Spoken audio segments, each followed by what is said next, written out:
ಎಲ್ಲರೂ ಕೂಡ ನಮ್ಮ ದೇಶಕ್ಕೆ ಒಂದು ಆಸ್ತಿ.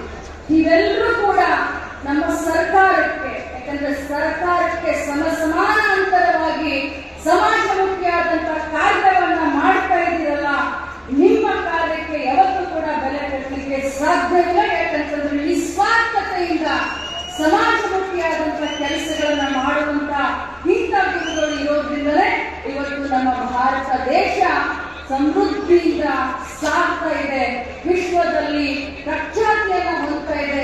ಇದು ಒಂದು ಪುಣ್ಯ ಭೂಮಿ. ಇಂಥ ಮಹಾನ್ ಸಂತ ಶ್ರೇಷ್ಠರು ಈ ಭೂಮಿಯನ್ನ ಇಷ್ಟೊಂದು ಶ್ರೇಷ್ಠ ಮಾಡಿದ್ದಾರೆ ಅಂತ ಹೇಳಲಿಕ್ಕೆ ನಾನು ಬಯಸ್ತೇನೆ.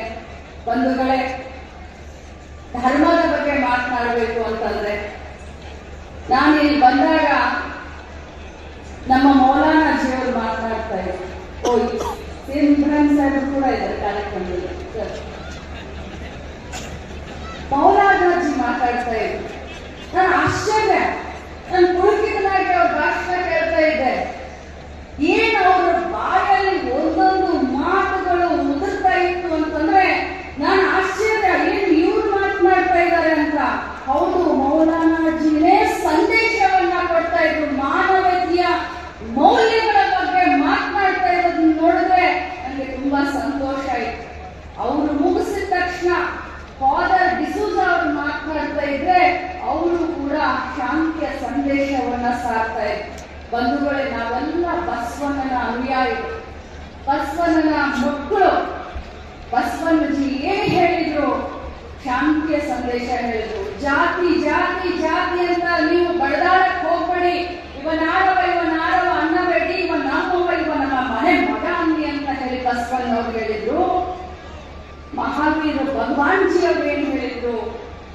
ಅಹಿಂಸಾ ಪರಮೋ ಧರ್ಮ ಅಂತ ಮಹಾವೀರ ಭಗವಾನ್ ಜಿ ಅವರು ಹೇಳಿದ್ರು. ಧರ್ಮ, ಜೈನ ಧರ್ಮದ ಗುರುಗಳು ಕೂಡ ಈ ವೇದಿಕೆಯಲ್ಲಿದ್ದಾರೆ ಅಂತ ಕೇಳಿದ್ರು.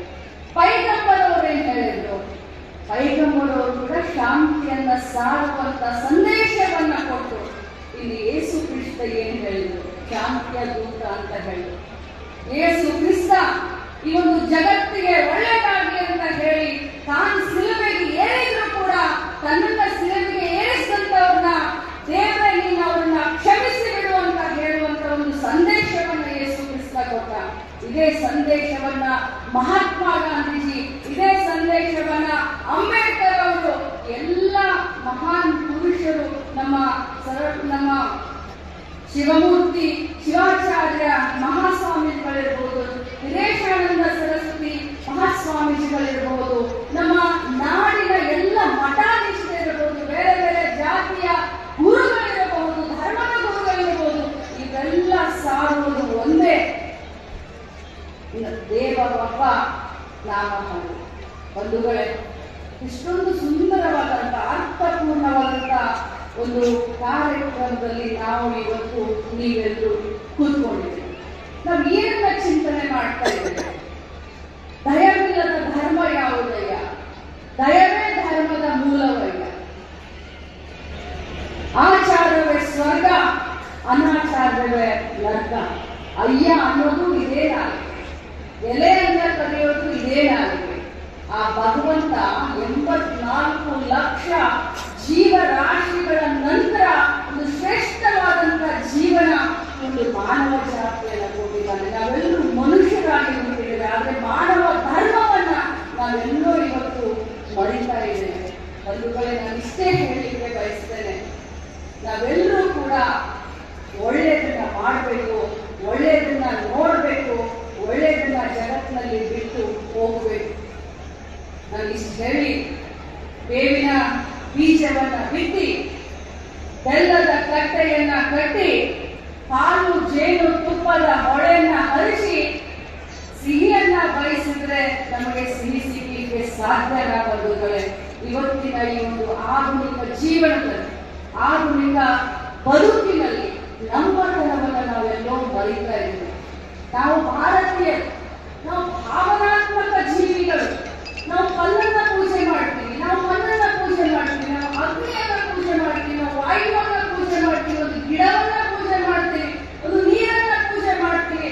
ಆದ್ರೆ ಮನುಷ್ಯನ ದ್ವೇಷ ಮಾಡೋದನ್ನ ನಾವು ಯಾವತ್ತು ಬಿಡ್ತೀವಿ, ಅವತ್ತು ನಮ್ಮ ಭಾರತ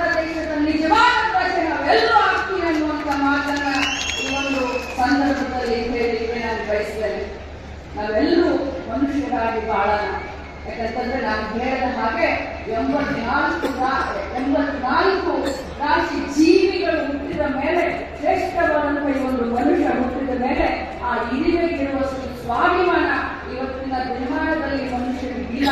ನಾವೆಲ್ಲರೂ ಕೂಡ ಮನುಷ್ಯರನ್ನ ಪ್ರೀತಿಸುವಂತ ಕೆಲಸವನ್ನ ಮಾಡೋಣ.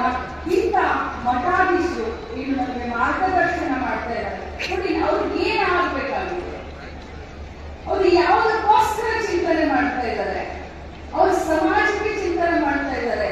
ಸಮಾಜದಲ್ಲಿ ಇರುವಂತಹ ಪ್ರತಿಯೊಬ್ಬರು ನಮ್ಮ ಮಕ್ಕಳು ಅಂತ ಚಿಂತನೆ ಮಾಡ್ತಾರೆ. ನಮ್ಮ ಕಡೆ ಒಂದು ಮಾತನ್ನ ಹೇಳ್ತಾರೆ, ಮಠಕ್ಕೆ ಭಾಗ ಇರೋದಿಲ್ವಂತೆ, ಮಠಗಳಿಗೆ ಭಾಗ ಇರೋದಿಲ್ವಂತೆ. ಯಾರು ಬಂದ್ರು ಕೂಡ ಬನ್ನಿ, ಯಾರು ಹೋದ್ರು ಕೂಡ ಹೋಗಿ, 24 ಗಂಟೆ ಮಠಗಳ ಬಾಗಿಲು ಓಪನ್ ಆಗಿರ್ತವಂತೆ. ಇಂಥ ಒಂದು ಪುಣ್ಯದ ಪುರುಷರ ಒಂದು ಅಧೀನದಲ್ಲಿ ಮಾರ್ಗದರ್ಶನದಲ್ಲಿ ನಾವು ಬೆಳೆಯೋಣ. ನಮ್ಮ ಮಕ್ಕಳಿಗೆ ಒಳ್ಳೆಯ ಸಂಸ್ಕೃತಿಯನ್ನ, ಒಳ್ಳೆಯ ಚಿಂತನೆಯನ್ನ ನಮ್ಮ ಮಕ್ಕಳಿಗೆ ನಾವು ಹಾಕೋಣ. ಯಾಕಂತಂದ್ರೆ ನಮ್ಮ ಮಕ್ಕಳೇ ನಾಳೆ ನಮ್ಮ ಭವಿಷ್ಯವನ್ನ, ನಮ್ಮ ದೇಶದ ಭವಿಷ್ಯವನ್ನ ರೂಪಿಸುವಂತ, ನಮ್ಮ ದೇಶವನ್ನ ಪೂಜಿಸುವಂತ, ಪ್ರೀತಿಸುವಂತ ಪ್ರಜೆಗಳಾಗಬೇಕು ಅಂತಂದ್ರೆ ನಾವು ನಮ್ಮ ಮಕ್ಕಳಿಗೆ ಮನೆಯ ಮೊದಲ ಪಾಠಶಾಲೆ ಅನ್ನೋ ಹಾಗೆ ಗುರುಗಳ ಮಾರ್ಗದರ್ಶನವನ್ನ ನಮ್ಮ ಮಕ್ಕಳಿಗೆ ಕಲಿಸೋಣ. ನಮ್ಮ ಸಂಸ್ಕೃತಿಯನ್ನ ಉಳಿಸುವಂತ, ಬೆಳೆಸುವಂತ ಜವಾಬ್ದಾರಿಯನ್ನ ನಾವು ಇಲ್ಲಿಂದ ಮುಂದೆ ತೆಗೆದುಕೊಂಡು ಹೋಗೋಣ ಅಂತ ಹೇಳ್ತಾ, ಇವತ್ತು ಬಹಳಷ್ಟು ನಾನು ಪುಳಕಿತರ ಇಲ್ಲಿ ಇರುವಂತ ಎಲ್ಲ ಧರ್ಮಗುರುಗಳು ಬಂದಿದ್ದಾರೆ. ನಿಜವಾಗ್ಲೂ ಅಪ್ಪಾಜಿ ನನಗೆ ಬಹಳ ಹೆಮ್ಮೆ ಅನಿಸ್ತಾ ಇದೆ. ನಾನು ಮೊದಲನೇ ಬಾರಿಗೆ ಈ ಕಾರ್ಯಕ್ರಮದಲ್ಲಿ ನಾನು ಭಾಗವಹಿಸಿದ್ದೀನಿ. ನನಗೆ ಹೆಮ್ಮೆ. ನಾನು ವೀರಶೈವ ಲಿಂಗಾಯತ ಸಮಾಜದ ಒಬ್ಬ ಹೆಣ್ಣು ಮಗಳು, ಬರೈತನ ಮಗಳು, ಬರೈತನ ಹೆಂಡತಿ, ಒಬ್ಬ ಮಹಿಳೆ ಮಂತ್ರಿಯಾಗಿ ಕೆಲಸ ಮಾಡ್ತಾ ಇದ್ದೀನಿ ಅಂತಂದ್ರೆ ನಿಮ್ಮಿಂದ ಎಲ್ಲ ಮಠಾಧೀಶರ ಮಾರ್ಗದರ್ಶನ, ಆಶೀರ್ವಾದ ಅಂತ ಹೇಳಲಿಕ್ಕೆ ಬಹಳ ಹೆಮ್ಮೆ ಅನಿಸುತ್ತೆ. ನೀವು 1ನೇ ತಾರೀಕಿಗೆ ನನಗೆ ಬರಬೇಕು ಅಂತ ಹೇಳಿದ್ರಿ, ಆದ್ರೆ ನಾನು 1ನೇ ತಾರೀಕಿಗೆ ಬರಕ್ಕಾಗುತ್ತೋ ಇಲ್ಲೋ, ಇವತ್ತನೇ ಬರೋಣ ಅಂತ ಬಂದೆ. ಬಂದ ಮೇಲೆ ನನಗೆ ಈ ಒಂದು ಕಾರ್ಯಕ್ರಮದ ಅರ್ಥ, ಈ ಕಾರ್ಯಕ್ರಮ ಶ್ರೀಮಂತಿಕೆ ನಿಜವಾಗ್ಲೂ ನನಗೆ ಬಹಳಷ್ಟು ಖುಷಿಯಾಗಿದೆ ಅಪ್ಪಾಜಿ. ಅಭಿಮಾನದಿಂದ ತಮ್ಮ ಪಾದಗಳಿಗೆ ಇನ್ನೊಮ್ಮೆ ಶ್ರೀಸಾಸಂಗ ನಮಸ್ಕಾರಗಳನ್ನ ಮಾಡ್ತಾ, ಬಹುಶಃ ಆಯೋಜಕರು 15 ನಿಮಿಷ ಟೈಮ್ ಕೊಟ್ಟಿದ್ರು. 8-9 ನಿಮಿಷದಲ್ಲಿ ನನ್ನ ಭಾಷಣಗಳನ್ನ ಮುಗಿಸಿದ್ದೇನೆ. ಎಲ್ಲ ಸಮಾಜದ ಬಂಧು ಬಾಂಧವರಿಗೆ ಶುಭವನ್ನ ಹಾರೈಸಿ ನನ್ನ ಮಾತಿಗೆ ವಿರಾಮವನ್ನು ಹೇಳ್ತೀನಿ. ಎಲ್ಲರಿಗೂ ಒಳ್ಳೆಯದಾಗಲಿ.